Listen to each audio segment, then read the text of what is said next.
అబద్ధాల రాతలతో అతుకుల బొంత జగన్ రోతపత్రిక బురద కథలు 11 కోట్ల నగదు చంద్రబాబు పెట్టించారంటే తీగల విజయేందర్ రెడ్డి టీడీపీ మనిషి అంటే ఎక్కడో ఆంధ్రజ్యోతి ఎండీతో దిగిన ఫోటో చూపించి ఇద్దరు దగ్గరే అనే చిత్రాలు, మోకాలికి బోడిగుండికి ముడిపెట్టి వెరితనం, సొంత పాఠకుల చెవిలో జగన్ పూలు, చెవిరెడ్డి భాస్కర్ రెడ్డితో కలిసి శ్రీలంక వెళ్తుండగా వెంకటేష్ నాయుడు అరెస్టు, ఇద్దరిని ఒకేసారి బెంగళూరులో పట్టుకున్న సిట్ అయినా సంబంధం లేదంటారా అన్నటువంటి వార్తని హైలైట్ చేశారు.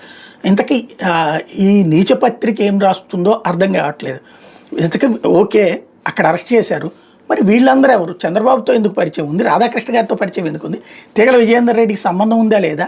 అక్కడ అసలు ఫామ్ హౌస్ ఎవరిది? నిజాయితీగా రాస్తే ఎవరు ఉండదు.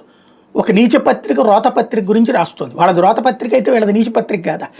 పచ్చి అబద్ధాలతో జనాల్ని తప్పుదో పట్టించే పత్రిక కాదా? మీడియా అంటేనే అశుద్ధం అనే స్టేజ్కి టోటల్ జర్నలిజం పరువు తీసినటువంటి వాళ్ళు జర్నలిజం గురించి నీతులు చెప్తా ఉంటే ఇక అశుద్ధం తినేటటువంటి పంది నీతిని గురించి చెప్పినట్టు ఉంటుంది. లేకపోతే ఉత్తరాఖండ్లో జల ప్రళయం అన్నటువంటి